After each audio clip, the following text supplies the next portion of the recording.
네, 시청자 여러분 안녕하십니까? YTN 대선 특별방송 민심 2022 이어갑니다. 네, 이제 선택의 시간이 시작됐습니다. 20대 대통령 선거와 함께 5개 지역구의 국회의원 재보궐선거가 아침 6시부터 일제히 진행되고 있습니다. 전국 14,000여 개 투표소에서 이뤄지고 있는 투표 상황과 주요 이슈 집중적으로 짚어보겠습니다. 먼저 최근 사전투표에서 투표율이 단연 높았던 지역이죠. 호남 투표 상황 알아보겠습니다. 2명 중 1명은 사전투표를 마쳤을 정도로 선거 열기가 아주 뜨거웠는데요. 광주 지역 투표소에 나가 있는 취재기자 연결해 보겠습니다. 나현우 기자. 네, 광주 첨단이동 제10 투표소에 나와 있습니다. 네, 투표 순조롭게 이루어지고 있습니까? 네, 그렇습니다. 이곳 투표소는 다른 투표소와 마찬가지로 아침 6시부터 시작된 투표가 순조롭게 이루어지고 있습니다. 아직 아침 시간이다 보니 한산한 편이긴 하지만 그래도 투표를 하려는 유권자들의 발길이 꾸준히 이어지고 있는 편입니다. 투표 시작 즈음에는 투표 대기줄이 길게 늘어서기도 했는데요. 아침 7시 기준 전국 투표율은 2.1%입니다.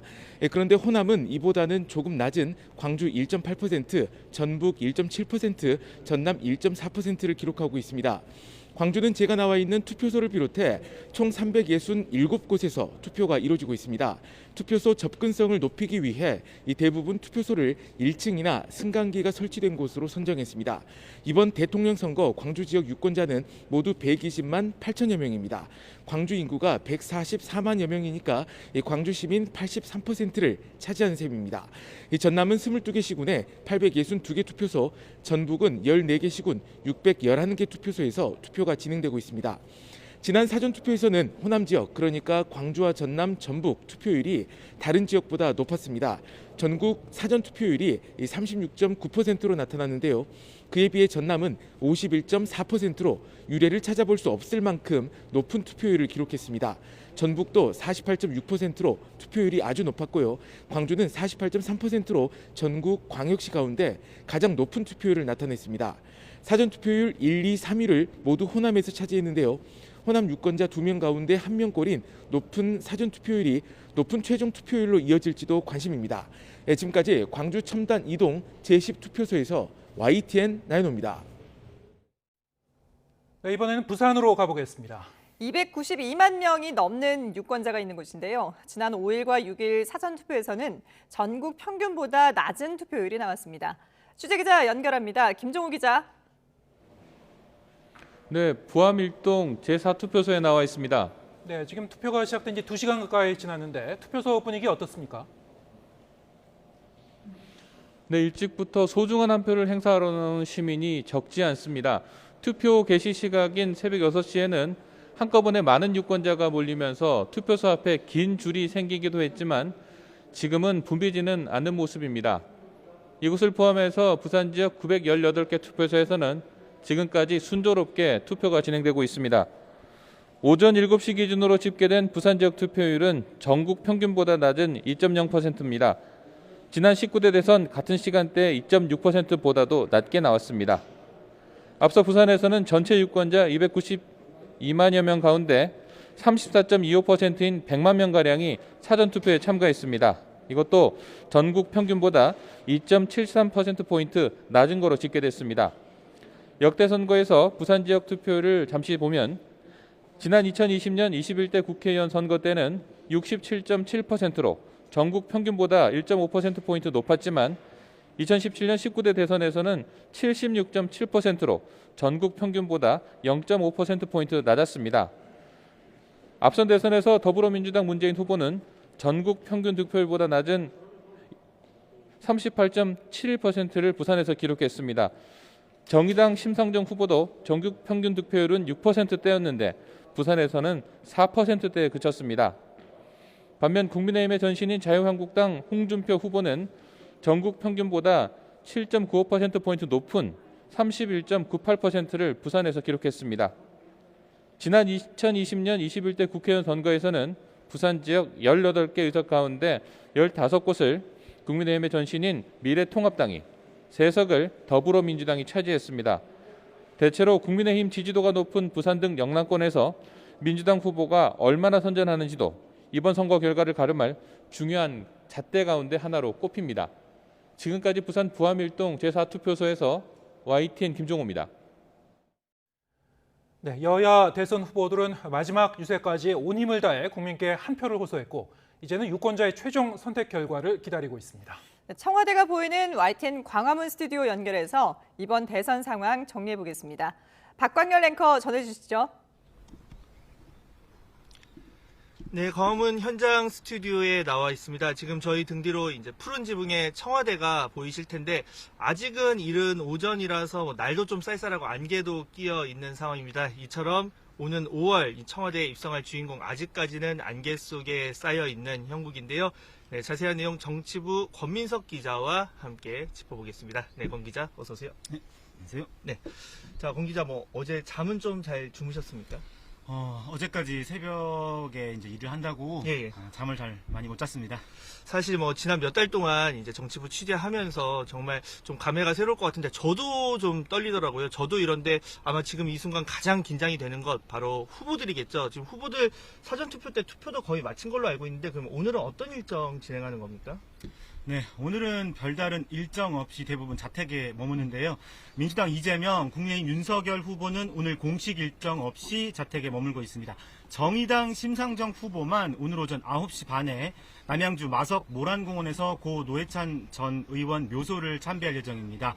공식 선거운동 22일간 후보들은 전국 8도를 누비면서 열과 성을 다한 만큼 오늘만큼은 유권자 한 사람으로 돌아가서 휴식을 좀 취하게 됩니다. 이재명, 윤석열 후보는 저녁까지도 별다른 일정 없이 자택에서 휴식하면서 투개표 상황을 지켜보고 심상정 후보만 여의도 정의당사에서 당직자들과 함께 출구조사 결과를 시청합니다. 네, 그러니까 보통 저녁 7시 반에 투표 끝나면 각 캠프 이제 연결을 할 텐데 그때는 심상정 후보만 화면에 잡히게 되겠네요. 그렇죠. 예. 자, 공식 선거운동이 어젯밤 12시까지였는데 아무래도 막판이 다가올수록 이제 후보들 정말 1분 1초가 아까웠을 것 같은데 마지막 메시지 굉장히 중요했을 것 같아요. 각 후보들 어떤 내용을 좀 냈습니까? 네. 민주당 이재명, 정의당 심상정 후보 각각 홍익대 앞에서 마지막 유세를 가졌습니다. 국민의힘 윤석열 후보는 강남역에서 마지막 유세를 했는데 후보별로 메시지도 확연하게 갈렸습니다. 이재명 후보는 그동안 난타전을 주고받은 윤석열 후보를 향해서 누가 당선되든 마음을 모아서 미래로 나가자. 윤석열 후보는 강남역에 모인 청년들을 향해서 청년의 꿈이 좌절되지 않는 나라를 만들겠다고 강조했고요. 마지막 심상정 후보는 누구를 반대하거나 싫어서 찍는 표로는 현실을 바꿀 수 없다면서 소신 투표를 강조했습니다. 차례로 들어보겠습니다.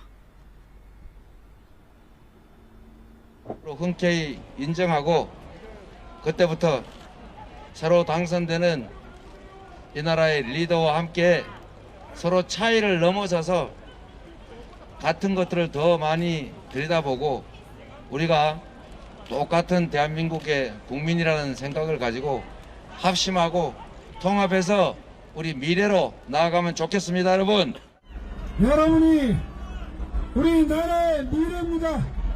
여러분이 좌절하시면 우리 대한민국의 미래가 없습니다, 여러분. 힘내십시오. 저는 모든 걸 다 바쳐서 청년들의 꿈이 좌절되지 않게 하겠습니다, 여러분. 제3지대에 확실한 대안을 키워야겠다. 저는 이런 소신정치의 열망이 투표율을 끌어올리고 있다고 생각하는데 여러분 동의하십니까? 누구를 반대하는 한 표, 누가 싫어서 찍는 표는 절대 나를 지킬 수가 없어요. 대한민국을 바꿀 수가 없어요.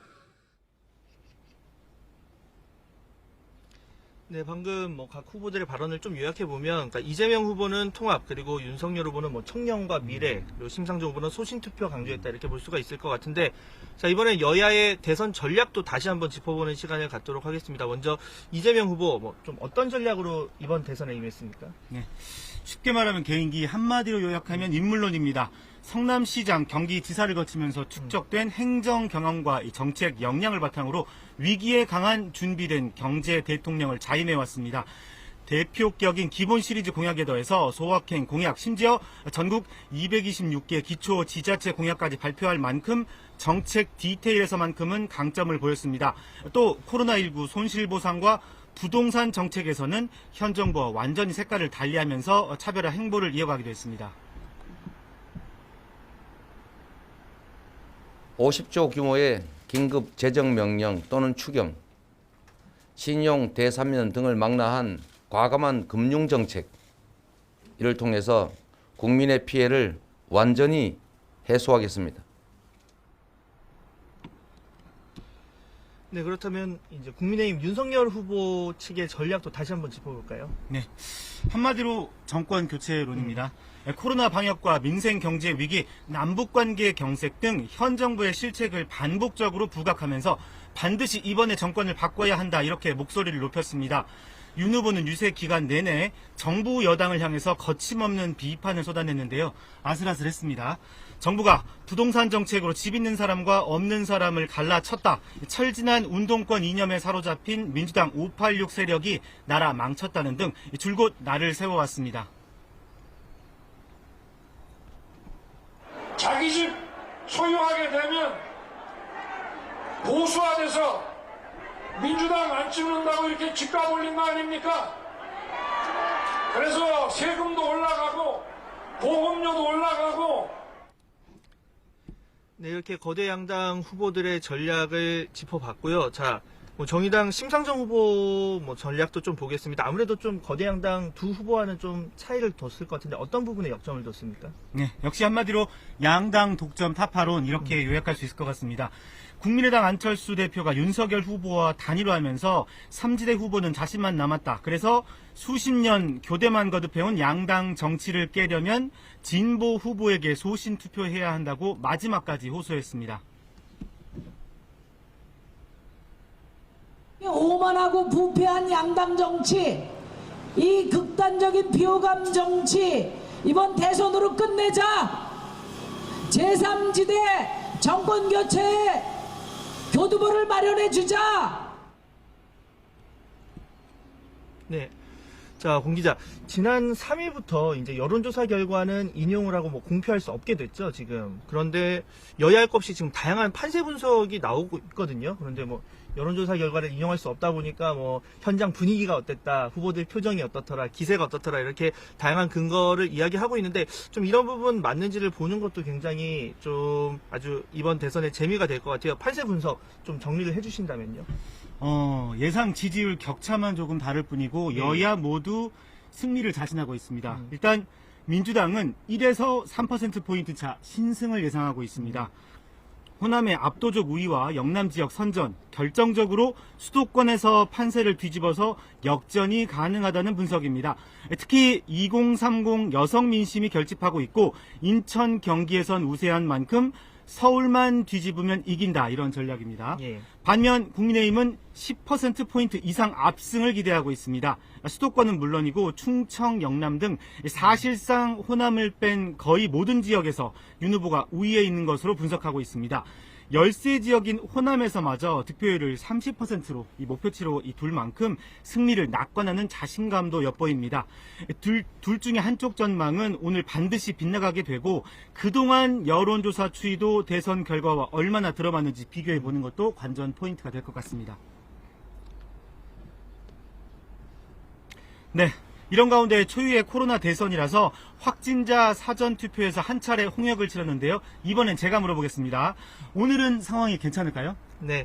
자, 오늘 본투표 방식, 지난 4일과 5일 사전투표 때와는 조금 달라졌는데, 사실 4일과 5일 이제 사전투표 당시에 확진자, 격리자 투표 과정에서 좀 미진한 부분이 있었죠. 그래서 소쿠리, 바구니 투표다, 이런 비판까지 일기도 했는데, 이번에는 확진자, 격리자도 이제 비확진자와 똑같은 방식으로 직접 투표함에 투표용지를 넣게 됩니다. 대신에 이제 오후 6시부터 7시 반까지 90분 동안만 별도로 투표를 하게 되고요.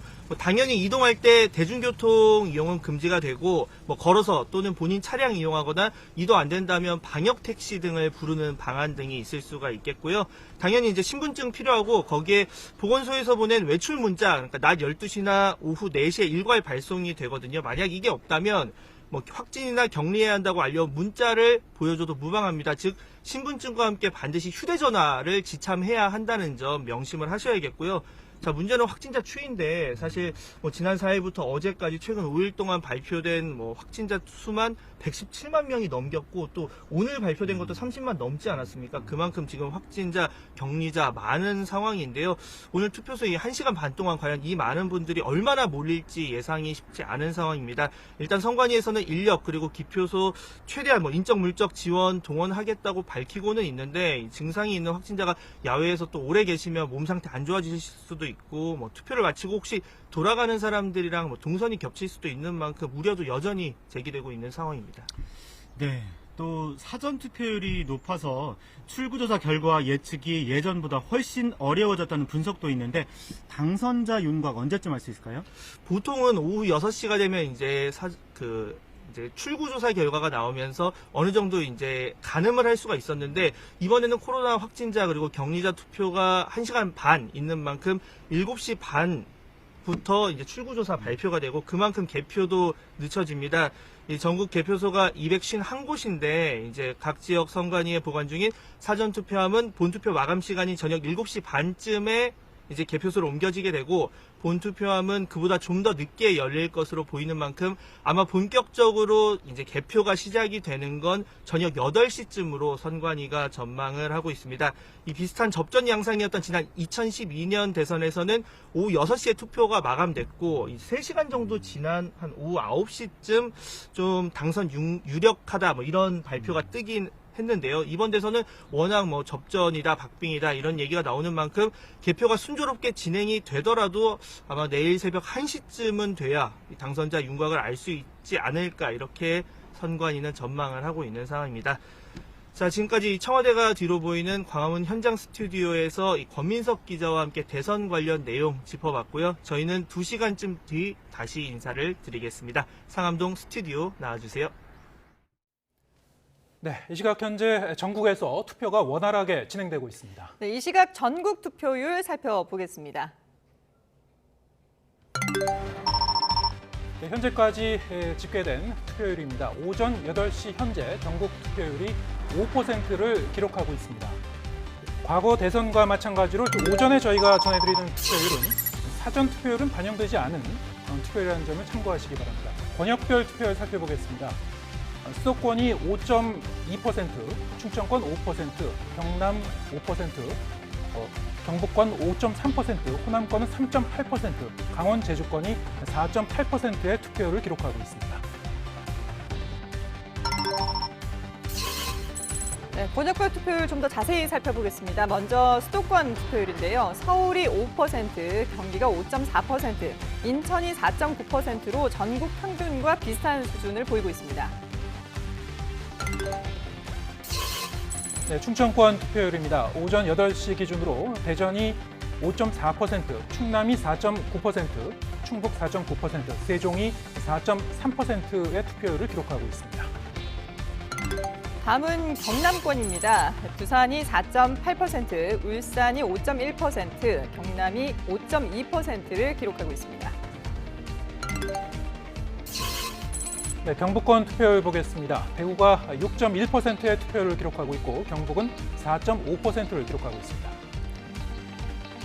네, 사전 투표율이 상당히 높았던 호남권의 본투표율입니다. 광주가 4.2%, 전남 3.5%, 전북이 3.8%로 본투표는 전국 평균보다 오전 8시 현재는 좀 낮은 수치를 보이고 있습니다.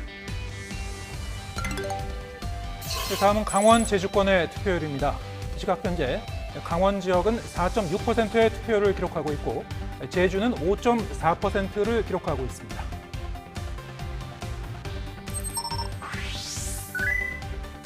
네, 이번에는 전국 17개 시도별 투표율을 한 번에 비교해 보겠습니다.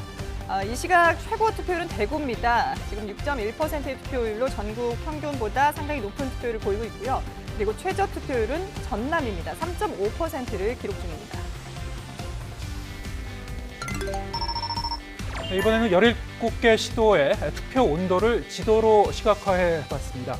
색깔이 진할수록 투표율이 높은 지역이고요. 옅을수록 상대적으로 투표율이 낮은 지역입니다. 네, 그럼 전국 250개 자치구 가운데 최고 최저 투표율 살펴보죠.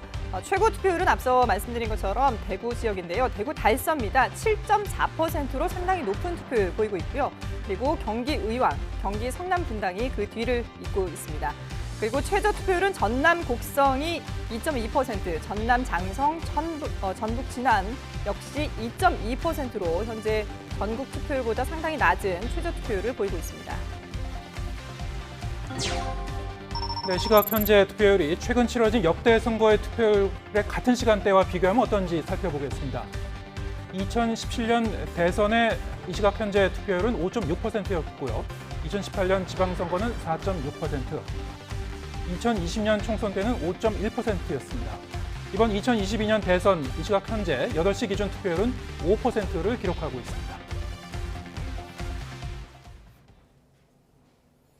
네, 이번에는 여론조사 전문가들이 본 대선 관전 포인트를 짚어보겠습니다. 네, 배철호 리얼미터 수석 전문 연구위원 그리고 윤희웅 오피니언 라이브 센터장 스튜디오에 나와 있습니다. 안녕하십니까? 네, 안녕하십니까? 네, 안녕하세요.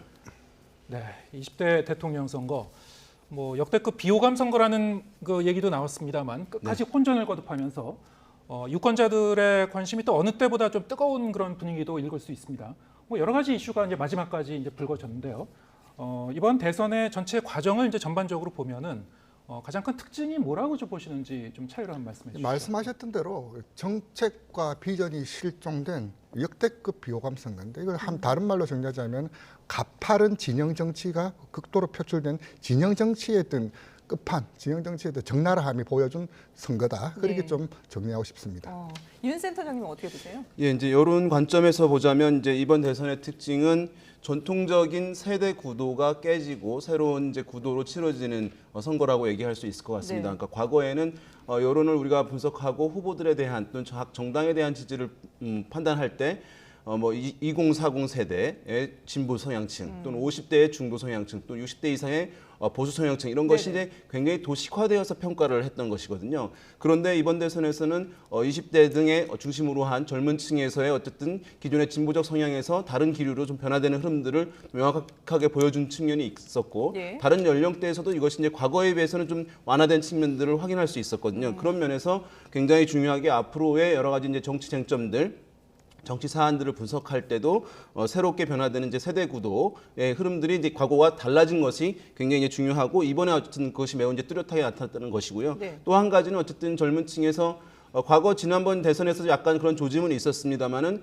동일 세대에서 한국 여론에서 남녀 차이가 그렇게 극명하게 나타난 것은 과거에는 그게 없었거든요. 예. 근데 이번 대선 과정에서 뚜렷하게 확인된 것은 20대를 중심으로 해서 남자와 여성, 남성과 여성, 또 30대에서도 그런 이제 흐름들을 확인할 수 있었는데 그래서 동일 세대에서 남녀 간에서 어떤 정치적 사안에 대해서 또는 이념적 성향 또는 정치적 성향에 대해서 극명하게 갈리는 현상도 이번 대선에서 뚜렷하게 나타났다는 점에서 이전의 여러 가지 선거와는 예. 다른 특성이 있는 측면이 있다 보겠습니다. 네, 두 분 말씀 종합해 보면 어쨌든 이번 선거는 뭐 네거티브가 이제 난무하면서 여러 가지 뭐 비호감 선거라는 얘기도 나왔습니다만 기존의 이제 이 선거판의 틀을 좀 깨는 뭐 세대론을 비롯해서요 여러 가지 뭐 새로운 그 측면이 이제 나왔고요. 그 부분은 이제 오늘 선거 결과가 어떻게 나오는지 에서 이제 좀 더 확인해 볼 수 있을 것 같습니다.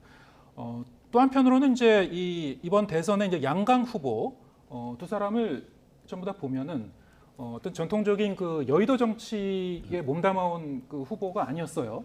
예, 그 경기지사 출신 그리고 이제 검찰총장 출신. 뭐 일테면 뭐 징크스라고 할 수 있을까요?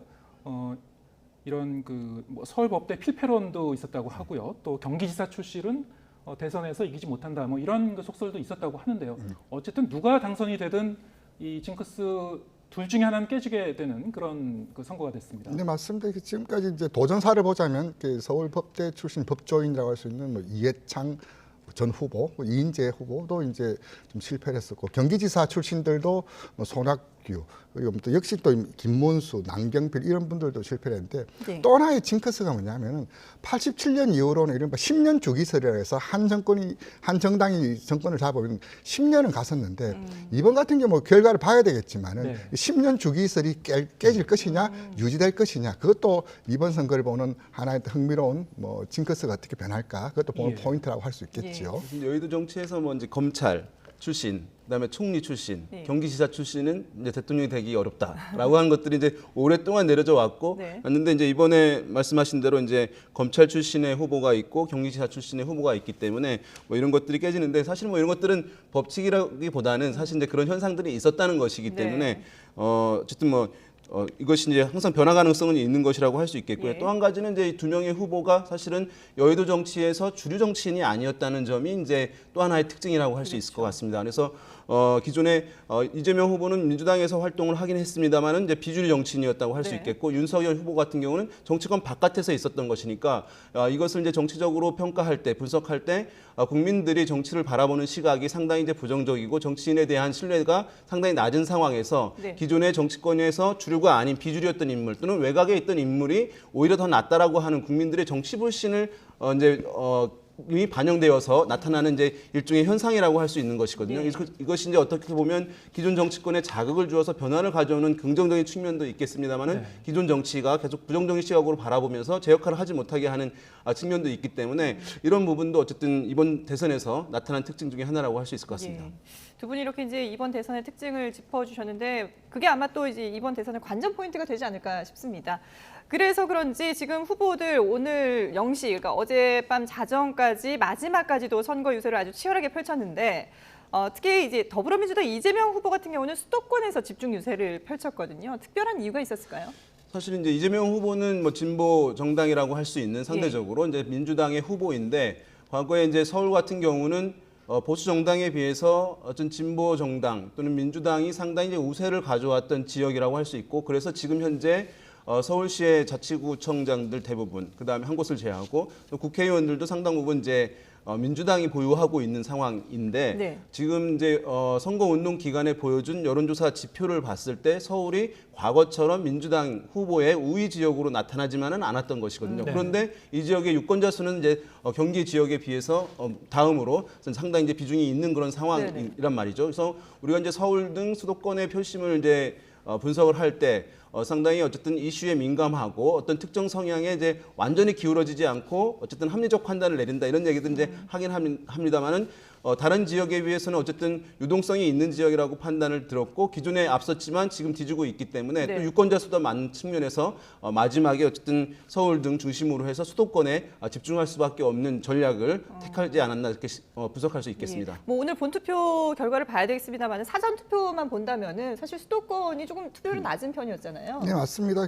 이 선거 캠페인에서 최고의 메시지는 후보의 동선입니다. 네네. 즉 후보가 어디 가느냐에 따라서 누구를 만나고 어떤 메시지를 던질 것인가에 같이 이제 시너지가 이루어지겠죠. 방금 그 윤 센터장 말씀하셨듯이 이번 이재명 후보 입장에서 보자면 지역 변수, 지역 관점에서 보자면은 호남에서의 압도적 지지와 함께 수도권에서의 나름의 큰 격차를 벌려야 되는데 지금 각종 여론조사 지표를 보더라도 그렇게 나오고 있지 않다는 거죠. 네. 그랬을 때 결국 이제 호남에서의 압도적 지지와 수도권에서의 전폭적인 최대한 벌려야 되는 상황인데 그러지 못했다는 점. 또 이제 사전 투표가 경기가 그렇게 높지가 않았어요. 예. 그만큼 아직 유동성이 남아 있다는 것이고 좀 더 지켜보겠다는 것이기 때문에 아무래도 그쪽에 좀 더 화력을 좀 집중한 것이 어제 그제의 동선이 경기에 좀 집중한 것으로 좀 풀이할 수 있겠습니다. 예. 네, 역시 이제 수도권이 승부처가 될 가능성이 높다, 이런 말씀이시고요.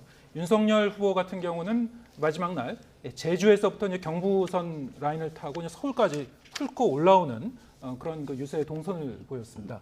자, 이 윤석열 후보의 동선은 어떻게 분석하셨습니까? 지금 어떤 이제 타겟을 정해서 한 선거 이 행보는 아니었다고 할 수 있겠습니다. 네. 제주부터 사실 거의 이제 호남을 제외하고 전 지역을 훑은 것이라고 할 수 있기 때문에 아마도 이제 다소간 여러 가지 특정의 어떤 약세 지역들이 충분하게 이제 있지 않은 그런 상황에서 전 지역에 어쨌든 다시 한번 방문함으로써 마지막까지 본인을 지지하고 있는 유권자들 투표장에 이제 나오도록 독려하는 그런 일반적인 보편 전략을 쓴 것으로 보이고요. 네.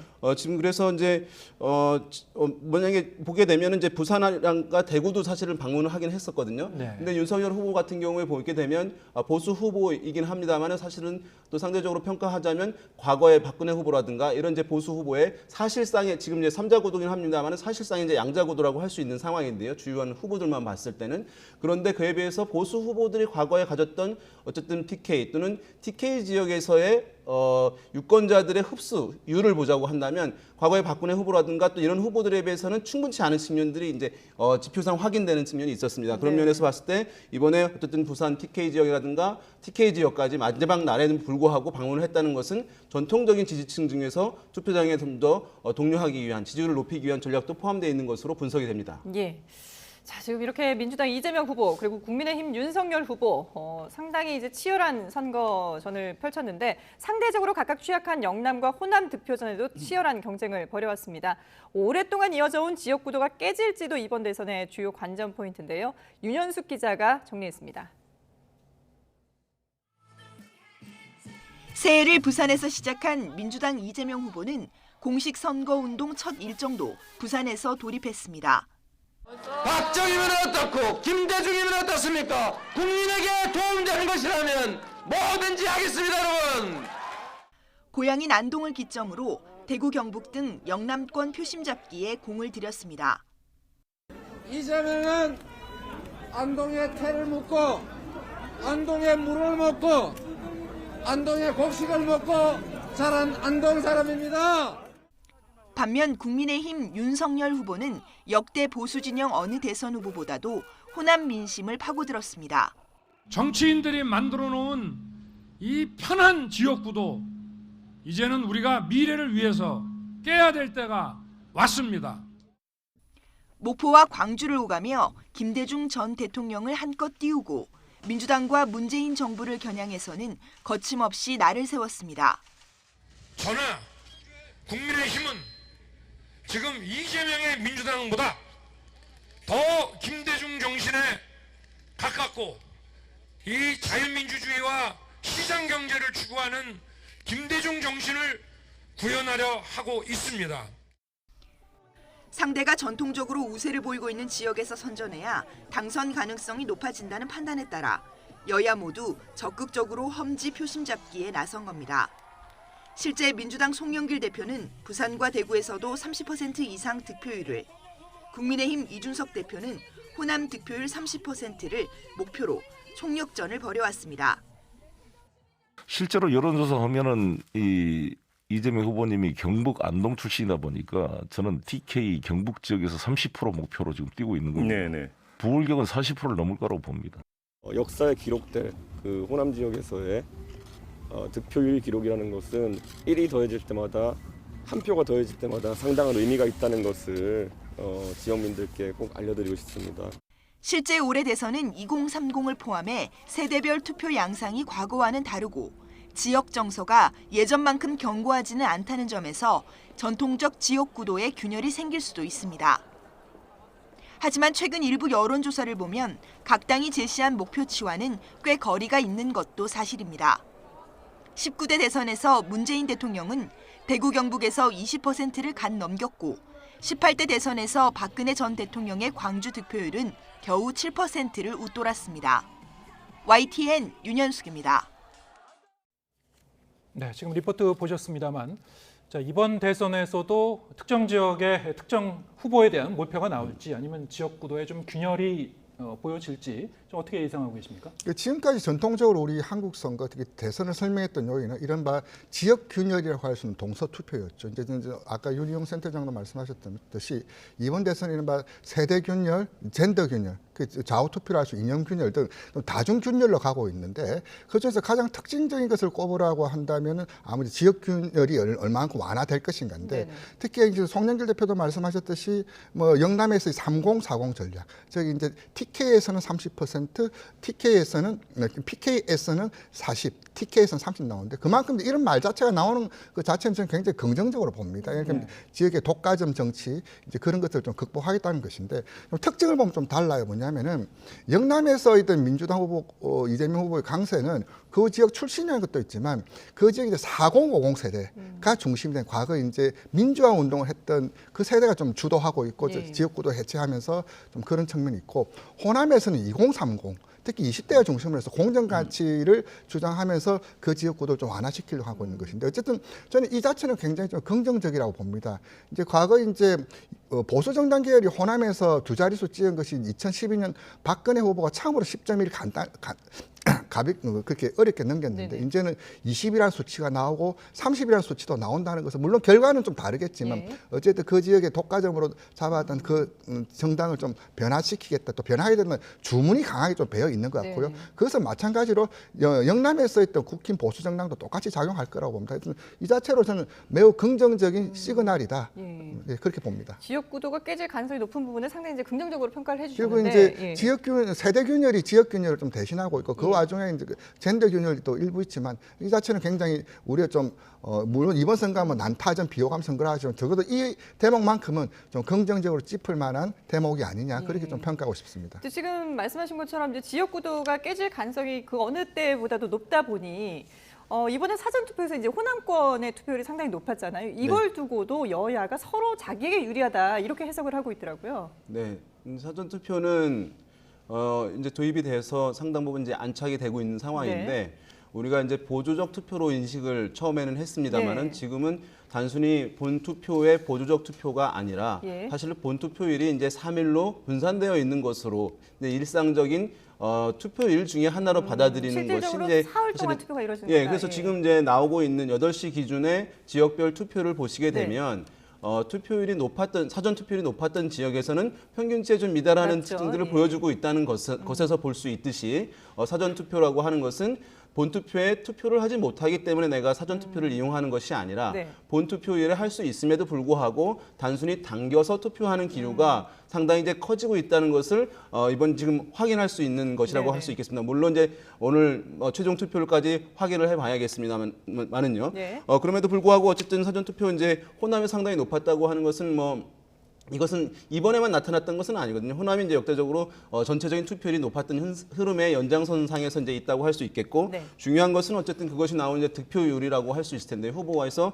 어떻게 나올지. 그래서 아까 어쨌든 리포트에서 나왔습니다만 이제 박근혜 후보는 광주에서는 지금 그때 한 7% 약간 넘는 수준, 호남 전체로 했을 때 이제 10.5%를 누렸는데 지금 이제 30%까지 목표로 하고 있다라고 얘기를 이제 국민의힘에서 하고 있습니다만은 제가 봤을 때는 30%까지는 좀 무리지는 않을까 싶습니다만은 지난 어쨌든 10%, 10.5% 얻었던 것 이상 얻을 가능성은 상당히 이제 높은 측면이기 때문에 그런 면에서 봤을 때는 뭐 전민적으로 지역 구도가 완화되는 흐름 중에 있는 것이니까 긍정적으로 볼 여지는 있다고 생각됩니다. 네. 지금 뭐 이 사전 투표율이 유난히 높게 나온 지역, 호남 네. 지역 같은 경우에 어느 쪽에 이 표심들이 더 집결한 건지 이거는 네, 그건 역시 아직은 알 최종 수 결과를 없습니다. 봐야지 그렇죠. 이제 네. 판단할 수 있을 것 같고요. 아까도 이제 저희가 얘기를 나눴습니다만 수도권 지역, 특히 경기도는 전국에서 가장 많은 표가 걸려 있는 지역이고요. 매번 대선에서 중요한 역할을 해왔습니다. 하지만 특정한 정치 세력의 표를 몰아주거나 반대하지 않은 특징도 보이고 있는데요. 경기도의 표심, 가상 스튜디오에서 이윤솔 앵커가 정리해드립니다. 이번 대선이 치러지는 전국 17개 수도 가운데 인구가 가장 많은 곳은 어디일까요? 지난해 말을 기준으로 1,356만 명을 기록하고 있는 경기도입니다. 유권자 규모에 있어서도 19대 대선을 기준으로 936만 명을 기록해 가장 많았습니다. 전체 유권자가 4천만 명이었는데요. 4명 가운데 1명이 경기도민이었던 셈입니다. 인구가 많았던 만큼 선거에서도 경기도민의 표심은 중요하게 작용했습니다. 노태우 전 대통령이 당선된 13대 대선 이후 7번의 대선을 거치는 가운데 경기도에서 지고도 대통령에 당선된 사람은 단 1명도 없습니다.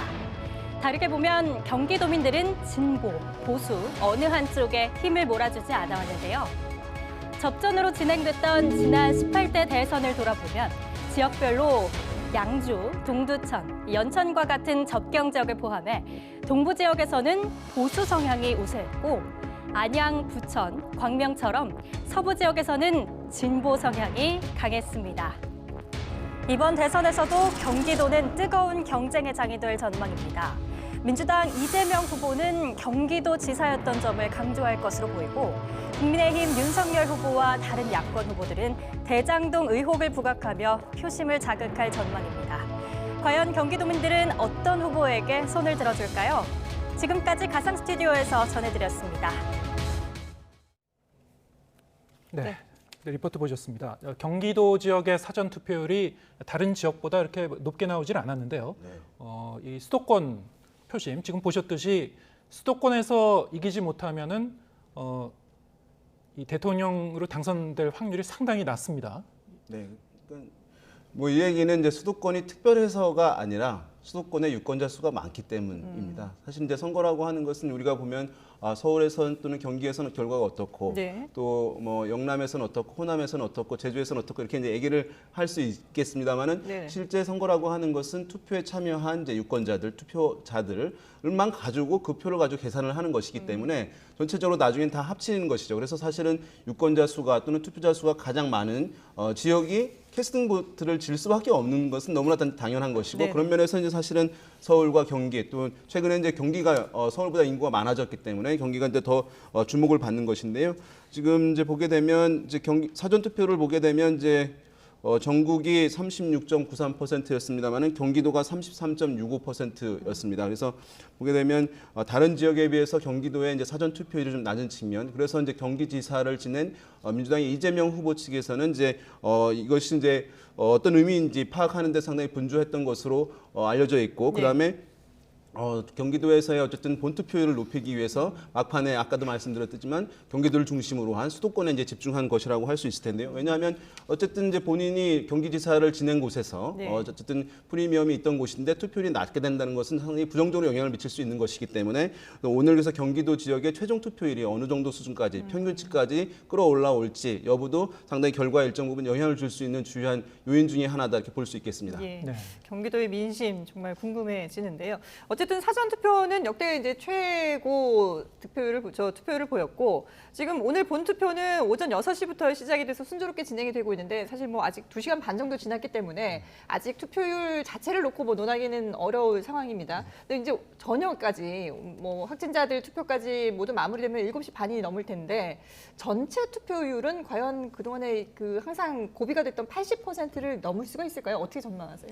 저희들이 사실 당락 득표율 예측보다 더 어려운 것이 투표율 예측입니다. 투표율 날씨 요인이라든지 상황 요인 여러 가지가 있는데 그리고 사전 투표, 본 투표 관련해서 보면은 이른바 사전 투표가 전체 투표율 총량에서 분산에 그칠 것이다와 자극을 함으로써 이제 영향을 미칠 것이라는 두 가지 견해가 좀 팽팽하게 대립하고 있는데 이번엔 또 어떻게 나타날지 좀 지켜볼 일이고요.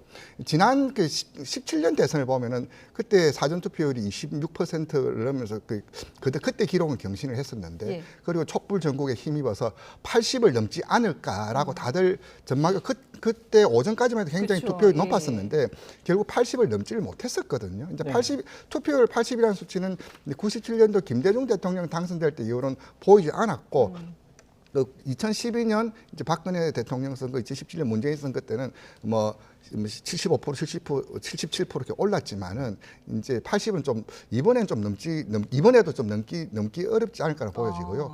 결국 이제 투표율 효과를 보면은 얼마냐가 아니라 누구냐를 봐야 됩니다. 저희 이제 총량을 볼 게 아니라 어느 층에서 특히 이제 지역은 나오지만은 어느 연령대, 성별로 봐야 될 것 같은데 이 대표적으로 오독 사례가 뭐냐면 2012년 박근혜 대통령 선거 때 그때 예상보다도 투표율이 올랐어요. 그때 이제 그러면서 그때 문재인 캠프 민주당에서 반색을 했었죠. 이를테면 투표율이 오르면은 우리가 유리할 것이다라고 했는데 그 당시 이제 새누리당에서는 상당히 투표율이 올라가면서 좀 침울했던 것으로 나타났는데 결국 이제 막판에 이제 뒤집기를 했던 건 50대 이상이 대거 투표장으로 나오면서 그 여론조사 예측보다도 좀 더 결과가 좀 벌어졌거든요. 그랬을 때 총량도 봐야 되겠지만 누가 나올 것이냐.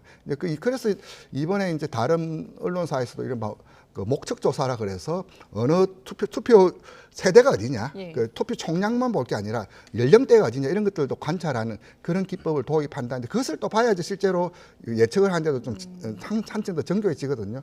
그런 것처럼 이번에 투표율이 80이 과연 넘을지 못 넘을지 저는 개인적으로 76에서 이제 플러스 마이너스 1%, 75에서 77 이 구간을 좀 개인적으로 좀 보고 있는데요. 이 역시 좀 지켜볼 일 같습니다. 이 투표율 이런 예측이 상당히 사실은 뭐 어려운 것이고 사람의 심리와 관련된 것이니까 그래서 우리 여론조사에서 이제 투표를 예측하기 위해서 이제 투표하는 사람들이 어떤 사람인지 알아보기 위해서 질문을 추가적으로 이제 하는 것이 있는데요. 그것은 이번 선거에 투표에 참여하시겠습니까? 라는 이제 질문을 포함을 시킵니다. 그런데 이제 투표에 참여하겠다는 것이 이제 상당히 높게 나옵니다. 왜냐하면 대한민국에서 투표할 것이냐 말 것이냐, 투표하는 것이 이제 정답인 것이고 바람직한 행동이기 때문에 아마 이제 약간의 하지 않을 분들도 이제 과장을 섞어서 얘기를 하는 측면도 이제 있기 때문에 이것이 정확하게 투표를 알기가 쉽지 않은 측면이 이제 있다는 말씀을 드리고, 그럼에도 불구하고 최근 코로나 전국임에도 불구하고 이렇게 투표율이 높아지고 있다는 것은 열기는 상당히 이제 뜨겁다고 우리가 판단할 수 있을 것으로 보이고요. 네.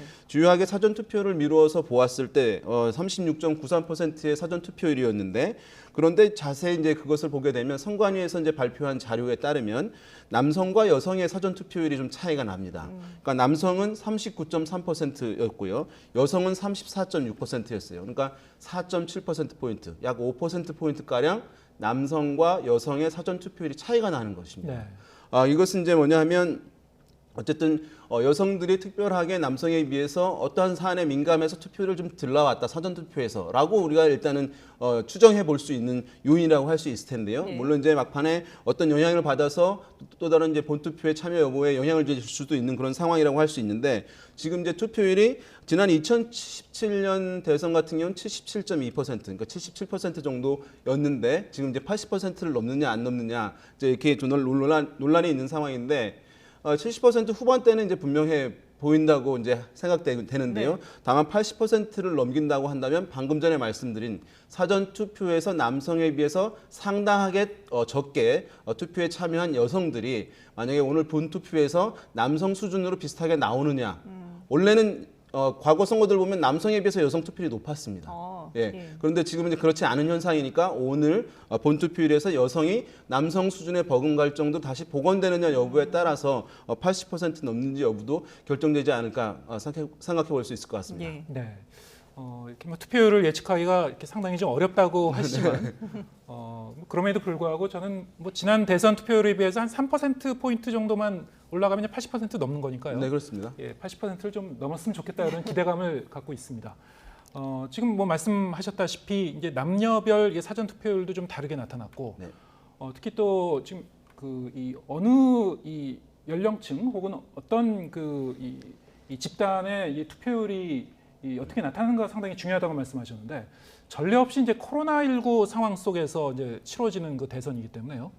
특히 이번 이 본투표에서 좀 나이가 많이 드신 어르신들이 투표에 과연 적극적으로 기대하는 대로 참여하실까, 이것도 좀 지켜봐야 될 것 같습니다. 어떻게 보시는지요?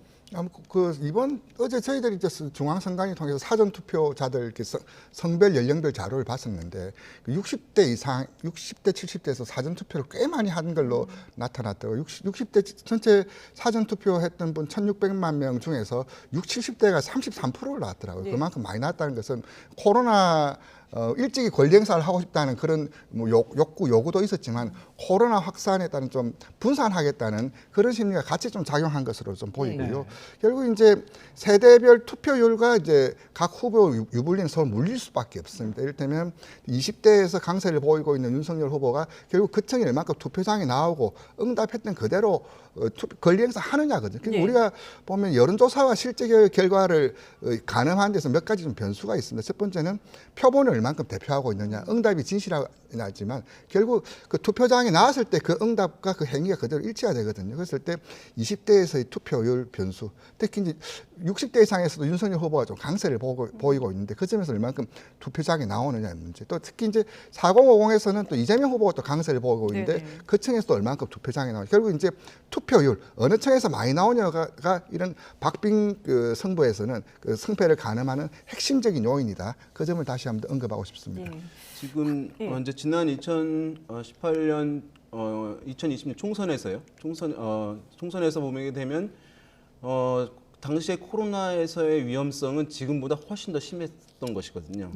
확진자 수는 적었지만 좀 더. 네, 그렇습니다. 그 위험성이라는 것은 지금 같은 경우는 상당히 어쨌든 내가 방역에 신경 쓰고 백신을 맞았고 또 지난번 때 또 투표에서도 별 영향이 없었다는 것은 이제 학습 효과가 있었기 때문에 그때에 비해서 상당히 이제 위험도에 대한 그런 이제 위험도 상당히 이제 낮아진 상황이기 때문에 아마 이제 영향이 그렇게 결정적인 변수가 되지는 않을 것으로 보이고 만약에 하루 확진자가 한 20명 정도라고 했을 때 7일간의 이제 자가격리 기간을 감안하면 이제 100만 명이 좀 넘는데 그 중에서 보게 되면 사실은 이제 유권자가 아닌 사람들도 어린 학생들도 이제 포함이 되어 있는 것이잖아요. 그러면 이제 100만 명 이제 이내로 아마 영향이 들어가고 그다음에 어쨌든 뭐 사전 투표에는 논란이 있었습니다만은 오늘 같은 경우 확진자들도 투표 이제 보장을 위해서 선관위가 나름 노력한다고 한다는 보도가 있고 그런 분들은 어쨌든 오늘 또 참여할 수도 있다는 점에서 봤을 때는 다소 이제 영향이 전혀 없다고 할 수는 없겠습니다만은 그것이 선거 결과에 또는 후보들 간의 어떤 당락에 영향을 주는 결정적 변수는 아니지 않을까 생각됩니다. 코로나19 변수는 결정적인 영향을 미칠 수는 없다라고 이제 분석을 하셨는데, 근데 지금 확진자들도 누구나 투표를 할 수 있도록 선관위가 보장을 하겠다, 그리고 뭐 확실하게 비밀 투표를 보장하겠다라고 얘기는 하고 있습니다만은 이미 사전 투표에서 많은 논란이 있었기 때문에 결국은 이번 대선이 끝난 뒤에도 이게 결국은 또 논란의 빙의가 돼서 계속 뭔가 좀 복잡한 상황이 이어지지 않을까라는 전망들도 나오고 있거든요. 그렇죠. 박빙의 결과가 나왔을 그렇지. 이제 박빙의 결과는 그 농도가 한정도 정해지지만은 결과와 관계없이 이번 이 정관이 했던 확진자 시간대 또 투표 관리는 정치 쟁점의 문제가 아니라 한번 우리가 확인해야 될 문제예요. 지금까지 그 K선거 나름 우리만의 독특한 그 기술이라든지 문화 제도는 세계의 어떤 표준 모범이 될 만큼의 어떤 그 선도적이면서도 굉장히 좀 안정적이고 신뢰감이 있는 제도였는데 이번에는 아주 해서는 안 될 사례를 만든 거예요. 이건 지금 이것은 그 반드시 확인해야 되고, 이게 관리의 역량, 특히 이제 선거 관리라는 것은 뭐 신뢰가 없으면 이것을 계속 쟁점의 문제를 넘어서서 존립의 문제까지도 그 정당성의 문제까지도 침해받을 수 있는 문제인데, 선거 제도 자체에 대한 불신이 생길 수가 있는 거죠. 그렇죠. 정당성의 그 문제를 받아보면 이것은 굉장히 심각한 문제거든요. 다른 이유하고는 좀 다른 문제인데 그냥 단순 실책으로 넘어갈 수는 없는 그런 사안이다. 이제 사전투표가 이제 제도로서 이제 겨우 안착이 되고 이제 확산이 되는, 또 일각에서 이야기하는 사전투표 음모론을 이번 기회에 좀 불식시키겠다는 국민의힘 내부에서도 그렇게 하는 마당에 이런 행위가 벌어짐으로써 좀 안착하는 그런 장면에서 좀 큰 장애물을 만났다, 좀 그렇게 좀 평가하고 싶고요.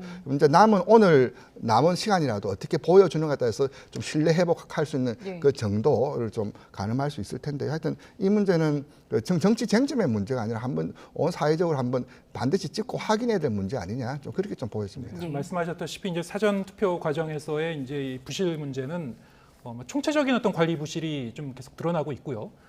그래서 이 대선이 끝난 후에도 전반적으로 좀 다시 한번 복귀해보고 점검을 해봐야 될 것 같습니다. 그래서 오늘 이제 저녁에 진행되는 확진자 격리자의 투표에서도 사전 투표와는 달리 좀 철저하게 대비를 해서 차질 없이 좀 진행이 돼야 될 것 같습니다. 아까 말씀하셨다시피 이번 대선에서는 이제 청년과 여성 이런 이 계층 간의 어떤 이 투표가 상당히 좀 그 표심이 이제 중요하고요. 특히 또 남성의 표심을 붙잡기 위한 후보들의 이제 구애 작전도 치열했는데요. 자, 이런 이 유권자들 중에는 아직까지도 이 최종 선택을 정하지 않은 그런 부동층도 많이 섞여 있을 것 같습니다.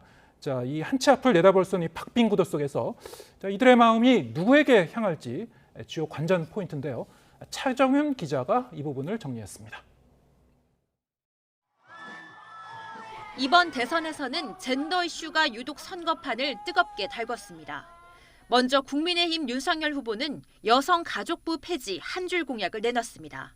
뭐든지 국가와 사회를 위해서 하는 일이라고 생각해 주시기 바랍니다. 이어 병사 월급부터 게임까지 20대 남성을 위한 맞춤형 공약을 내놓으며 2대남을 집중적으로 파고들었습니다. 이에 민주당 이재명 후보는 남녀 갈등 조장이라고 맞서면서 기성세대들이 정치적 목적으로 한쪽 편을 들면 안 된다. 표 많이 드는 쪽 편 들어서 갈등을 격화시키면 어떡합니까? 일가정 양립과 고용 평등으로 여성 표심을 향해 손을 내밀었습니다.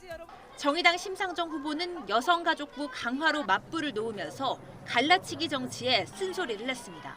정치가 잘못해서 청년들 미래를 빼앗아놓고 그 책임을 모면하기 위해서 성별로 갈라치기하고 성차별하는 정치 세력에 단호히 맞서 여러분과 함께 성평등 국가 만들겠습니다, 여러분. 여기에 세대론 경쟁도 치열했습니다.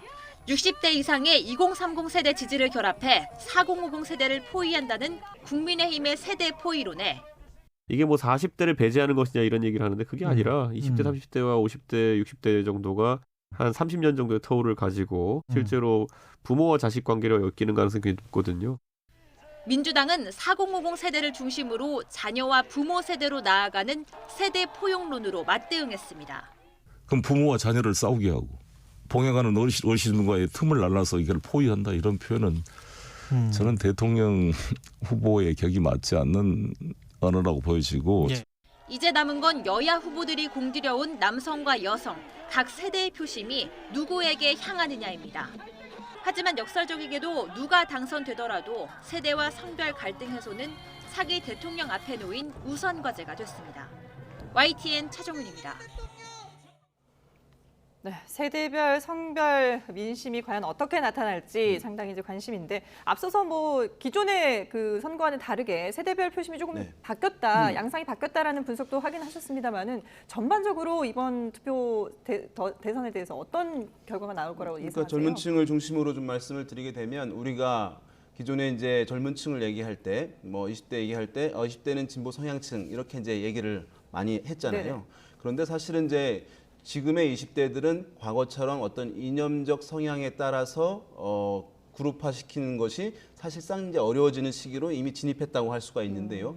지난 대선 같은 경우에 이미 그런 조짐이 나타났는데 2017년 대선 결과를 보게 되면 그때 출구조사를 기반으로 해서 연령대별 후보별 득표를 살펴봤을 때요.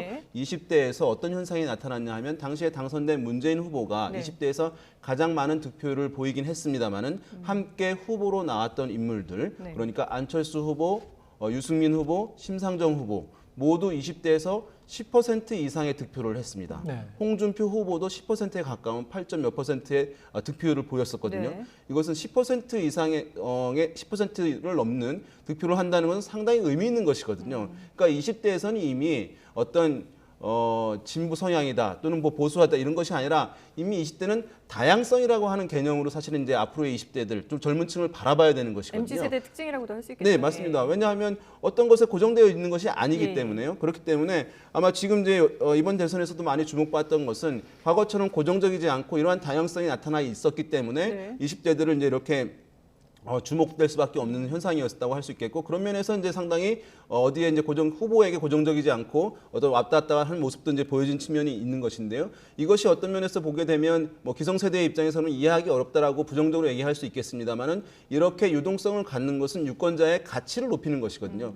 이렇게 유동성이 높아졌기 때문에 이번 정치 선거에서 대선에서 20대 젊은 층을 향한 어떤 정책이라든가 공약들 논란 준비되고 발표하는 것들이 이제 많아질 수 있는 것입니다. 그러니까 고정되면 사실 가치가 떨어지는 것인데 유동성이 커지게 되면 가치가 올라가는 것이거든요. 그러니까 이번에 이제 그런 성향이 나타나고 다만 각 진영의 후보 캠페인, 선거 캠페인이 이것이 단순히 20대로 바라보는 것이 아니라 20대의 남자, 20대의 여성, 갈라치기를 한다든가 또 어느 쪽이 우리 지지표고 저쪽은 또 다른 지지표고 이런 이제 세대를 구분하는 것을 오히려 정치권이 좀 조장한 측면들 이런 부분은 상당히 사실은 아쉬운 측면이라고 할 수 있겠고 이런 부분들은 사회적으로 빨리 이제 좀 통합되는 방향으로 흐름들이 가는 것이 필요하다 이렇게 말씀드릴 수 있겠습니다. 네, 이렇게 좀 그 젊은 그 표심이 좀 더 유연하고 전략적인 이제 투표를 하는 그런 경향성을 보인다. 자, 이거는 이제 말씀하셨다시피 앞으로 이제 우리 정치의 어떤 그 선진화를 위해서도 상당히 좀 바람직한 그런 방향이라고 할 수도 있을 것 같아요. 물론 이제 불확실성은 좀 더 높아질 것 같습니다. 선거 때마다. 그런데 이제 이렇게 그 계속 유동하는 그런 표심들, 이른바 부동층, 부동층이라는 그런 그 개념이 있고요. 또 한편에서는 이제 여론조사 과정에서 잘 잡히지 않는 그런 표들이 있죠. 이른바 이제 샤이라는 그 표현을 쓰는 그런 표심들이 있는데, 자, 이것과 부동층과는 좀 다른 개념인가요? 어떻게 보세요? 전혀 다른 개념입니다. 이러면 샤이 땡땡 이런 것은 분명한 자기 정치적 정향성과 태도가 있습니다. 그런데 그 밝히기를 꺼려 한다는 거죠. 이제 외국의 사례를 다지자면 브렉시트 조사라든지 이제 샤이 트럼프처럼 이를테면 그것이 이제 주류적 통념과 가치, 이제 여러서의 생각과 좀 뭐 비껴 서 있을 때는 숨긴다는 거죠. 분명히 있다는 겁니다. 근데 부동층, 플로트라는 것은 떠다닌다는 것이거든요. 개념적으로 따지자면 태도를 은폐하는 층, 그리고 있음에도 이제 밝히지 않으려고 하는 층, 그리고 바꾸려고 하는 층, 이 층을 이제 부동층인데 전혀 다른 개념인데, 이제 이게 왜 자꾸 이제 문제가 되냐면은 지난 4.7 때도 그랬지만은 좀 여론조사에서 열세 있는 진영이 사실은 우리 더 있다.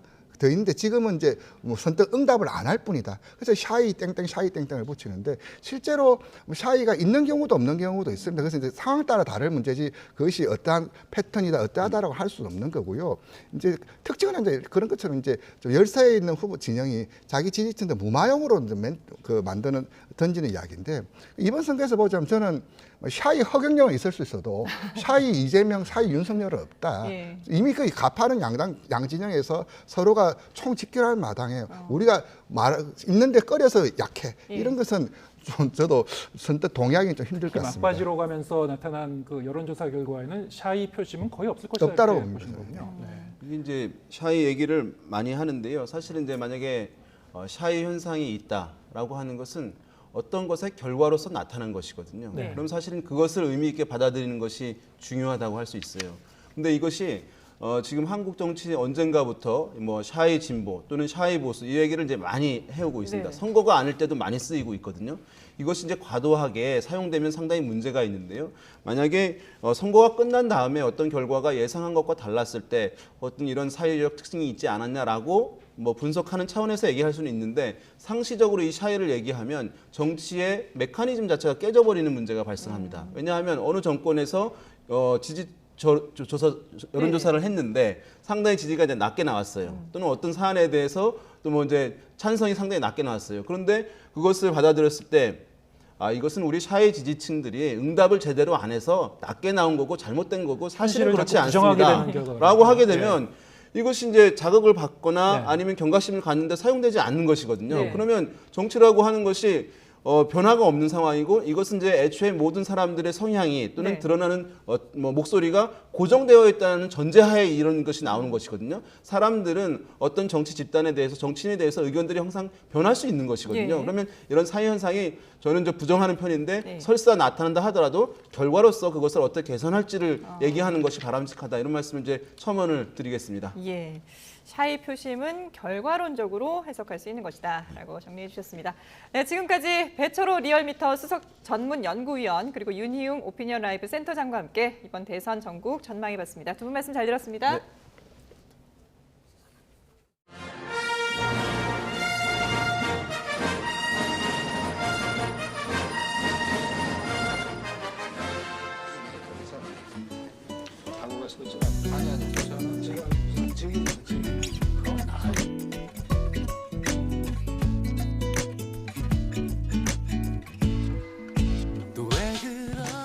성숙한 우리 국민 모두의 위대한 승리.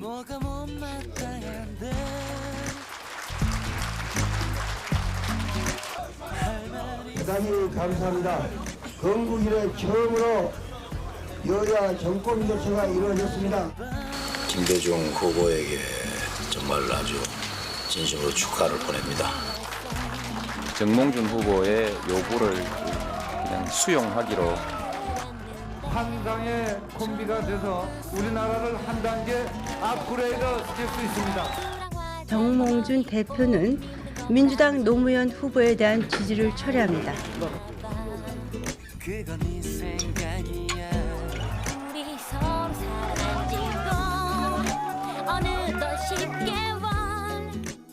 국민들께서 걱정하시지 않도록 다니다 꼭 해내겠습니다. 좀 아쉬웠던 점은 없으셨어요? 문재인 후보께는 성원을 보내주십시오.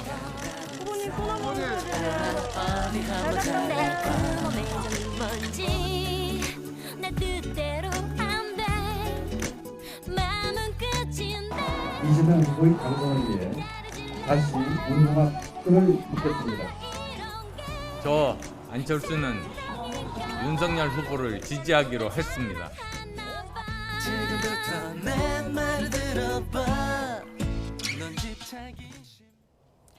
네, 20대 대선 레이스는 대선 과정 내내 지지율 여론조사의 결과도 엎치락뒤치락하면서 혼전 양상을 보였습니다. 그동안 어떤 일이 있었고 또 민심은 어떻게 흘러왔는지 여론조사 추이와 함께 살펴보겠습니다.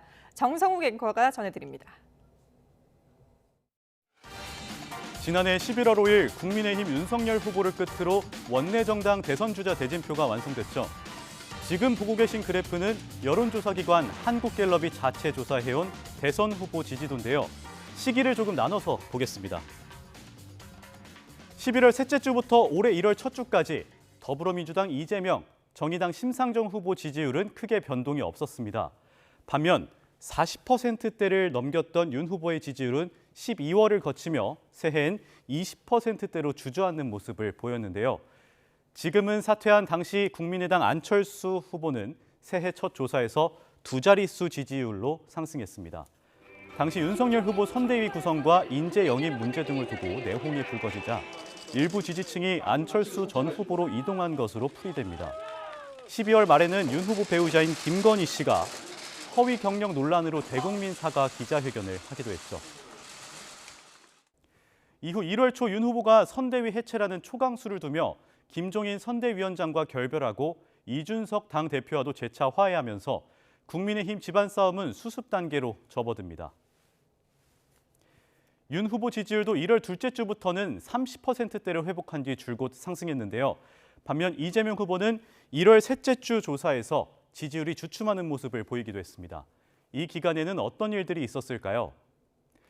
대선 50일 전인 1월 18일 이재명 후보의 과거 욕설 녹취록이 추가 공개됐고 이 후보는 잘못을 반성한다며 눈물로 사과하는 모습을 보였습니다. 후보 배우자와 관련된 이슈도 관심을 끌었습니다. 1월 중순에는 윤석열 후보의 배우자 김건희 씨의 녹취록이 공개되며 무속 논란 등이 불거졌고 1월 말에는 이재명 후보의 배우자 김혜경 씨가 법인카드를 유용했다는 의혹이 보도돼 결국 김 씨가 2월 9일에 사과 기자회견을 하기도 했는데요. 같은 날에는 윤석열 후보의 문재인 정부 적폐수사 발언이 알려지기도 했습니다. 이후 실시한 2월 셋째 주 조사에서 이 후보는 떨어지고 윤 후보는 40%대를 넘어서면서 한때 오차범위 밖으로 격차가 벌어졌습니다. 하지만 2월 넷째 주 조사에서 양강 후보가 다시 1%포인트 차이 초접전 양상을 보이면서 예측 불허의 대선을 예고했습니다. 선거 막바지까지 양강 후보 초박빙 양상이 이어지면서 윤석열 후보와 안철수 전 후보의 단일화 성사 여부에도 관심이 쏠렸는데요. 두 차례 시한을 넘긴 끝에 사전투표 전날에서야 안철수 전 후보가 윤석열 후보 지지를 선언하며 후보에서 사퇴했습니다. 하지만 단일화 성사 시점이 여론조사 공표 금지 기간이라 마지막 조사에는 이런 상황이 반영되지 않았는데요. 그래서 여기 보시는 안 전 후보의 지지층이 어디로 가느냐가 이번 대선 승부를 가를 중대 변수가 될 것으로 보입니다. 과거 대선 때는 한국갤럽의 마지막 여론조사에서 1위를 한 후보가 선거에서도 이겼는데요. 과연 이번에는 어떨까요? 오늘 저녁 YTN 개표 방송에서 확인하시기 바랍니다. 네, 공식 선거운동 시작과 함께 지난 22일 동안 후보들의 유세전 열기도 뜨거웠습니다. 이른바 어퍼컷부터 부스터킥까지 퍼포먼스는 물론이고 사투리의 노래도 마다하지 않았는데요. 후보들의 각양각색 선거전을 박조은 기자가 되돌아봤습니다. 여야 양강 후보는 선거운동 대장정의 시작부터 경부선 대결로 맞붙었습니다. 민주당 이재명 후보는 상행선을 따라 부산에서 서울로. 다시 대한민국 경제를 재편해서 모두가 함께 잘 사는 나라로 만드는 그런 결정적인 계기로 삼겠습니다, 여러분. 국민의힘 윤석열 후보는 하행선을 따라 서울에서 부산으로 향하며 22일 열전에 신호탄을 쏘아 올렸습니다. 국민과 동행하는 광화문 시대를 열겠습니다. 저는 오로지 저를 불러주시고 키워주신 국민 여러분께만 부채가 있습니다. 특히 후보들의 세리머니 맞대결은 손꼽히는 장면입니다. 윤 후보의 어퍼컷은 유세 현장의 상징이 됐고 힘차게 윤석열을 외쳐주십시오. 윤석열! 이 후보는 코로나19 부스터킥으로 눈길을 끌었습니다. 코로나19 여쭤가는 거 확 하고 쳐버리겠습니다. 정의당 심상정 후보는 전태일의 풀빵 정신을 담은 붕어빵 모자로 유세전에 뛰어들었습니다. 세계 12 선진국인 나라에서 이렇게 장시간 저임금 노동을 강요하는 시대는 끝내도록 하겠습니다, 여러분. 지역 공약 대결도 흥미진진했습니다. 사투리로 민심을 파고드는가 하면 새로운 세상 만들 준비 됐습니까? 준비됐나? 됐나? 망가진 대구를 그야말로 단디해야 되는 선거입니다, 여러분. 단디하겠습니다. 충청에선 사위대 아들 격전도 벌어졌습니다.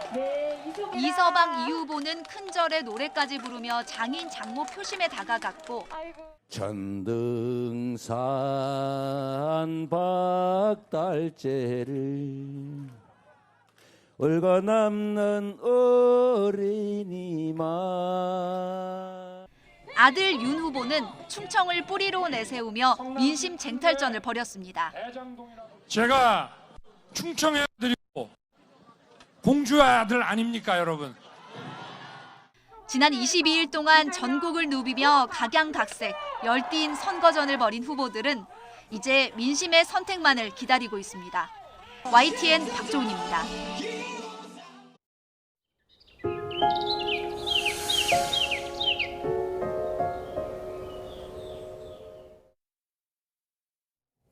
네, 오늘 정해지는 대통령의 자리, 국민을 대신해서 앉게 되는 소중한 자리입니다. 네, 전국 각지에서 전해온 국민의 마음과 함께 투표율 알아보겠습니다.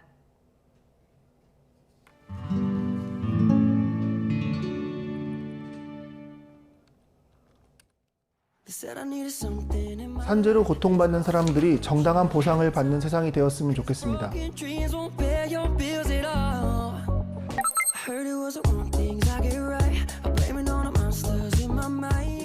새로운 정부에서는 부동산 업계 현장의 목소리를 꼭 듣고 반영해줬으면 고맙겠습니다.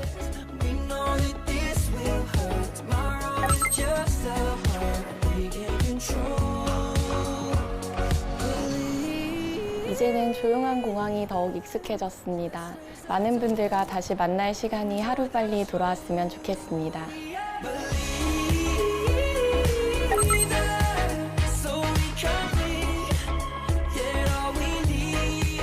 2년째 정동진역 관광열차를 운행하지 못하고 있습니다. 하루빨리 고객 여러분들과 함께 해돋이를 볼 수 있는 날이 왔으면 좋겠습니다.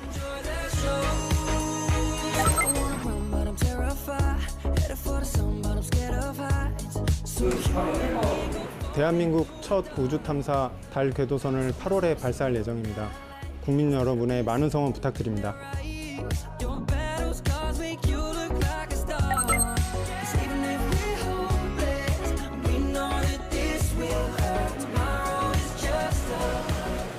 국민 모두가 믿고 안심하는 대한민국이 되길 기원합니다.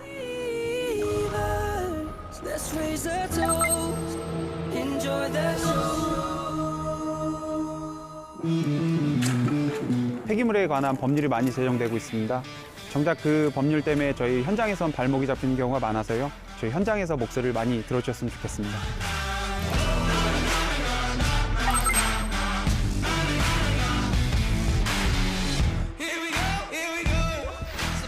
유권자의 소중한 한 표가 더 나은 대한민국을 만드는 시작이라고 생각합니다. 이번 대통령 선거에 유권자 여러분들이 모두 투표해 주셨으면 좋겠습니다.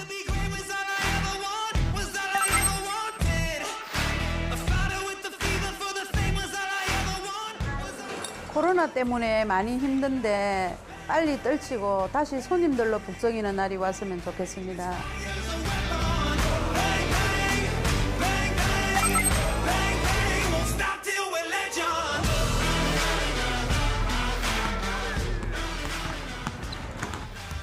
하루빨리 관중으로 가득 찬 경기장에서 뛸 수 있었으면 좋겠습니다.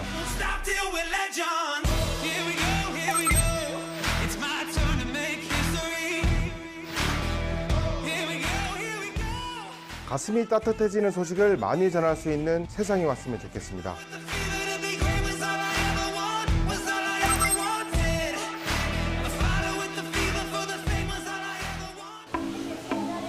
하루빨리 마스크를 벗는 날이 와서 사랑하는 동물 친구들과 함께 활짝 웃을 수 있는 날이 왔으면 좋겠습니다. I don't need confidence. I shower myself with compliments. 저희 자영업자도 신명나게 살 수 있는 그런 세상이 왔으면 좋겠습니다. And finally, I found 우리의 유산인 아름다운 국립공원을 보존하고 심신의 휴양소로서의 가치를 높일 수 있는 정책을 펼쳐주셨으면 합니다.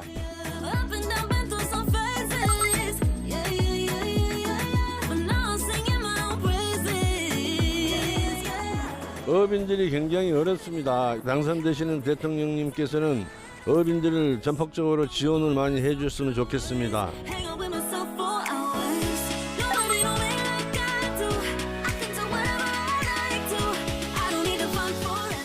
순수미술이 선진국 위상에 맞게 성장할 수 있도록 국가적 지원을 아낌없이 해줄 수 있는 대통령이 선출되셨으면 좋겠습니다.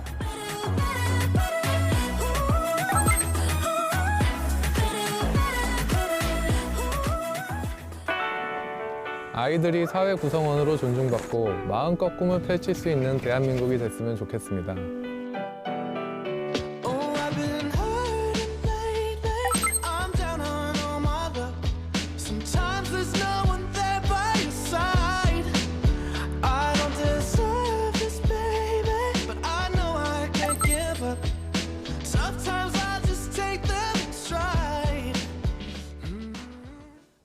네, 이번 대통령 선거는 세대별로 표심이 뚜렷하게 다르게 나타날 것이라는 분석이 있습니다.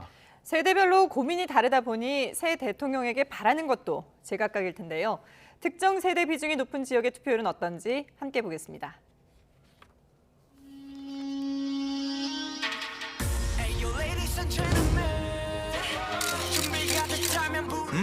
어서 와. 처음이지? 네, 처음 대통령을 뽑는 10대 유권자 비중이 많은 곳입니다. 대전 동구 투표율 8.2% 기록하고 있습니다.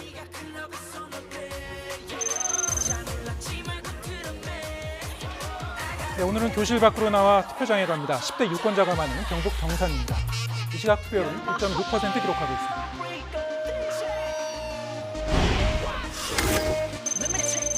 네, 취업과 학업, 이리저리 치는 20대 유권자가 많은 지역 서울 관악입니다. 7.1%의 투표를 보이고 있습니다.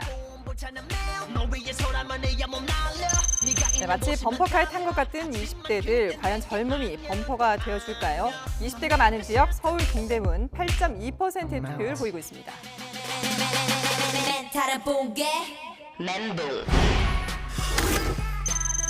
네, 회사의 집안일, 육아까지도 30대도 고데기 마찬가지입니다.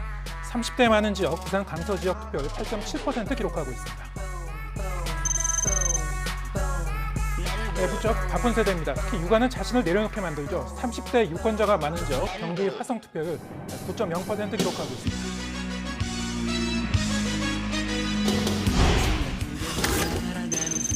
네, 상사 눈치, 후배 눈치, 40대도 힘듭니다. 40대가 많은 지역, 충남 계룡 투표율 6.3%입니다.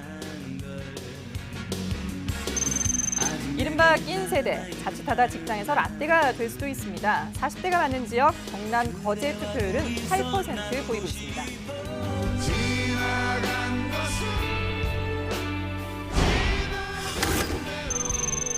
네, 1. 부동산 아이들 교육, 무엇 하나 쉽게 잡히는 게 없는 50대입니다. 50대 유권자가 많은 인천 계양의 투표율은 8.5% 기록하고 있습니다. 여유는 좀 생겼지만 무엇 하나 제대로 잡기는 쉽지 않죠. 50대 유권자 많은 경남 창원 성산의 투표율 9.8%입니다.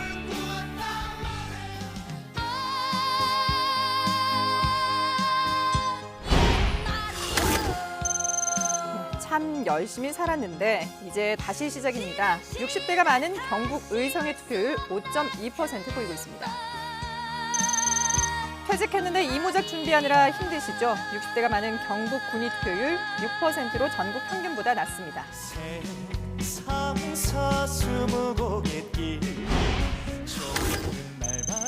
네, 손주 보시느라 힘드시죠? 건강이 최고입니다. 70대 어르신이 많은 지역 경남 창녕의 투표율 7.2%입니다.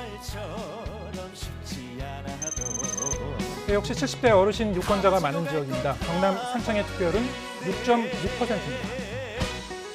전국 평균보다 조금 낮게 나타나고 있습니다.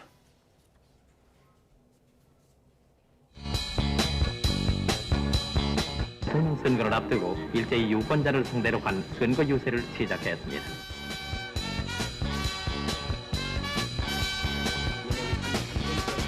무엇라고 한마디쯤 말 좀 해봐요.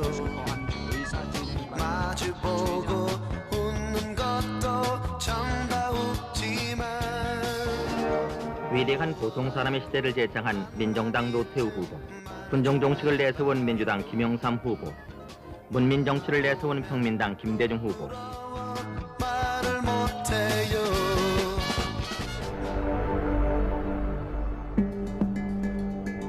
체중이 10kg이나 줄어든 45kg으로 병력 면제를 받은 것으로 기록되어 있습니다.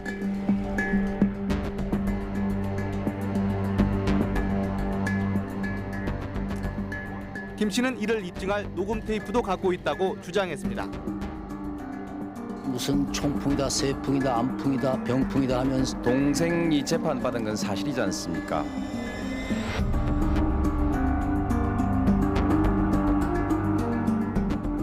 이명박 후보가 BBK를 소유했었다는 것을 증명하는 계약서입니다. 현역답스럽게 국민을 속이는 거짓말하는 사람이 대통령 되는 것을 범죄자 이야기를 믿고 대한민국 검찰을 믿지 않는다.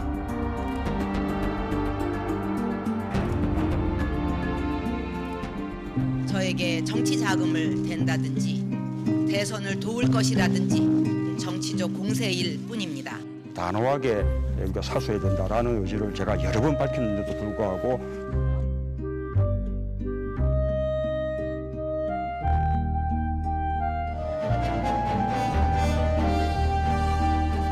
그 아드님 그 특혜 채용 취업 의혹 저는 이미 해명이 끝났고요. 안철수 후보님 열심히 해명하십시오. 사실을 이야기를 해보십시오.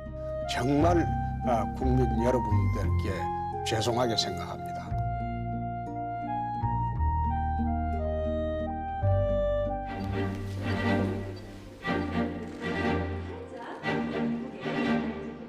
저부터 시작하겠습니다. 저 이재명은 앞으로 일체의 네거티브를 하지 않겠습니다. 저는 네거티브라고 하는 것은 그런 거는 해본 적이 없습니다.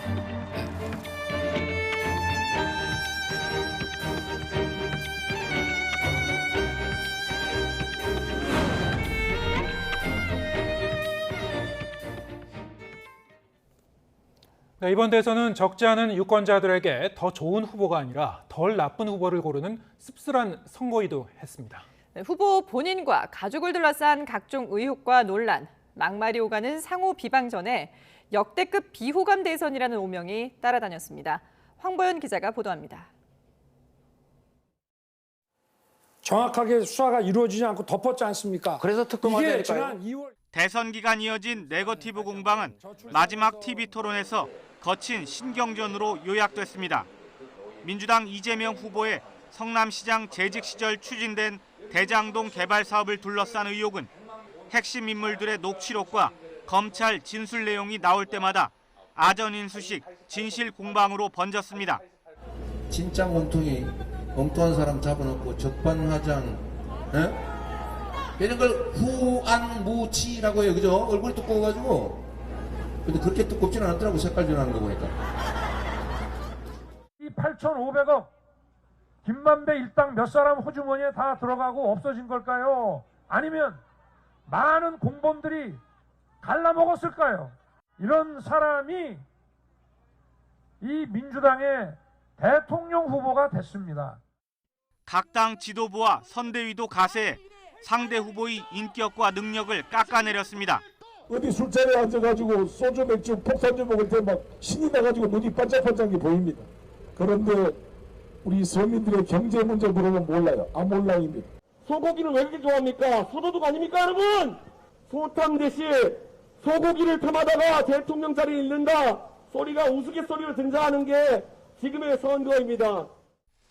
후보 배우자들이 각각 허위 이력과 주가 조작 가담, 과잉 의전과 공금 유용 의혹에 휩싸여 차례로 대국민 사과 회견을 하는 초유의 사태도 벌어졌습니다. 잘 보이려 경력을 부풀리고 잘못 적은 것도 있었습니다. 그러지 말았어야 했는데 돌이켜보니 너무나도 부끄러운 일이었습니다.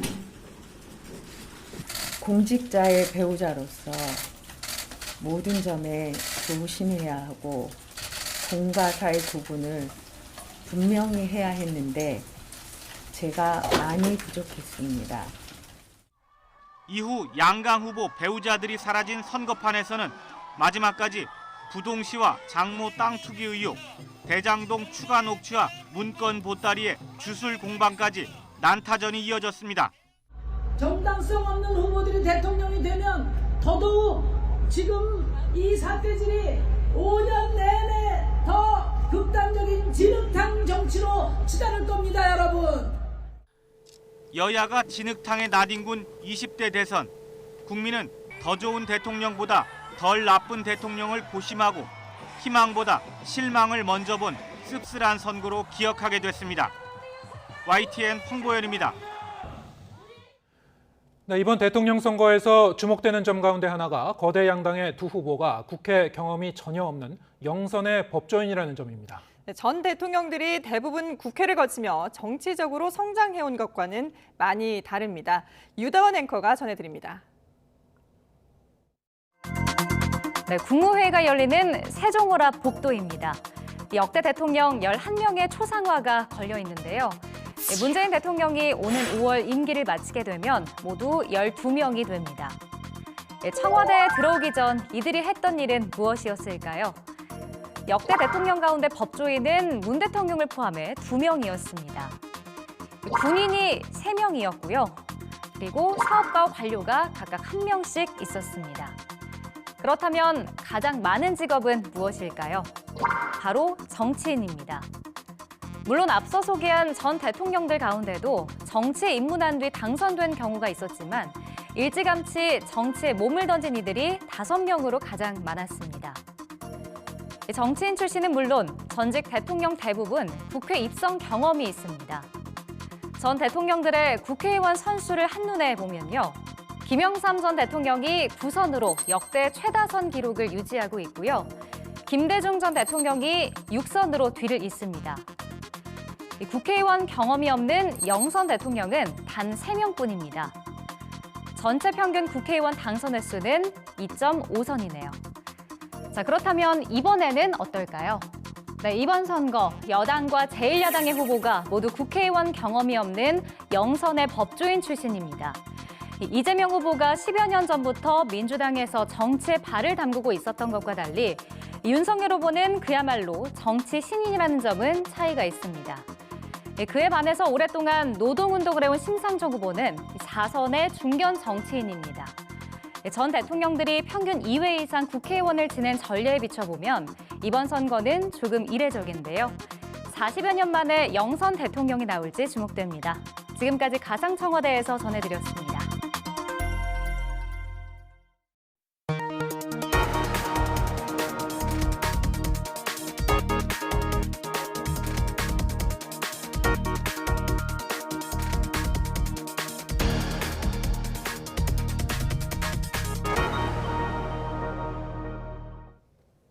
네, 지금부터는 일반 뉴스 정리해드리겠습니다. 제20대 대통령 선거를 하루 앞둔 어젯밤 9시까지 전국에서 30만 명이 넘는 역대 최다 코로나19 확진자가 발생했습니다. 국내 누적 확진자는 510만 명을 넘어서면서 인구 10명 가운데 1명꼴로 코로나19에 걸린 경험을 하게 됐습니다. 김승재 기자가 보도합니다. 코로나19 하루 신규 확진자가 처음으로 30만 명대를 기록했습니다. 어제 0시부터 밤 9시까지 전국에서 확진 판정을 받은 사람은 32만 6,834명으로 집계됐습니다. 그제 같은 시간보다 무려 13만 명 가까이 폭증했습니다. 어젯밤 9시까지 동시간대 최다 기록을 넘어 하루 최다 확진 기록이 경신됐습니다.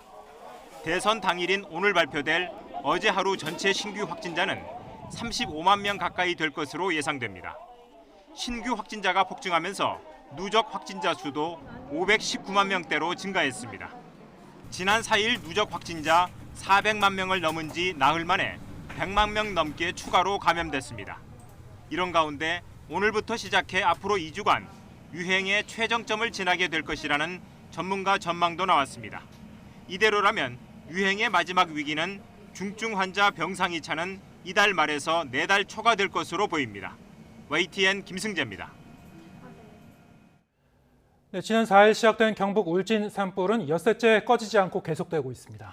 오늘도 헬기 82대를 투입해 진화의 총력전을 펼치고 있는데요. 취재 기자 연결해서 현장 상황 알아보겠습니다. 이윤재 기자. 네, 경북 울진 산불 진화 지휘본부에 나와 있습니다. 네, 오늘 진화 작업은 어떻게 진행됩니까? 네, 이곳 울진은 여전히 매캐한 연기가 하늘을 뒤덮고 있습니다. 일출과 함께 헬기를 이용한 공중 진화 작전이 다시 시작됐는데요. 어제와 마찬가지로 오늘도 82대가 투입돼 진화 작업을 벌일 예정입니다. 산림당국은 밤사이 야간 진화가 성과를 보이면서 오늘 아침 기준 진화율은 어제보다 다소 올라간 70% 정도로 추산했습니다. 화세, 그러니까 불의 세기가 강한 곳에 공중자원을 집중적으로 투입하면서 어느 정도 성과를 거뒀다는 평가입니다. 하지만 산불 영향구역이 워낙 넓어 완전 진화까지는 아직 더 많은 시간이 필요한 상황입니다. 특히 밤사이에 울진과 삼척 경계 지역에 있는 응봉산 주변에 불이 더 확산했습니다. 산세가 워낙 험해 지상진화대가 걸어서 진입하기도 어려울 정도라고 하는데요. 이 지역에서 밤사이 산불이 퍼지면서 산불 영향구역은 울진 139헥타르, 삼척 111헥타르 등 250헥타르가 늘어난 18,671헥타르로 집계됐습니다. 축구장으로 따지면 25,200개 정도 되는 규모입니다. 산림당국은 오늘도 선택과 집중 전략으로 산불을 잡아나간다는 목표입니다. 우선 응봉산 지역에 헬기를 집중적으로 투입해 화세를 꺾는다는 방침입니다. 또 어제 소나무 일부가 타들어간 소강리 금강송 군락지에는 지상진화대와 헬기를 동시에 투입해 방어합니다.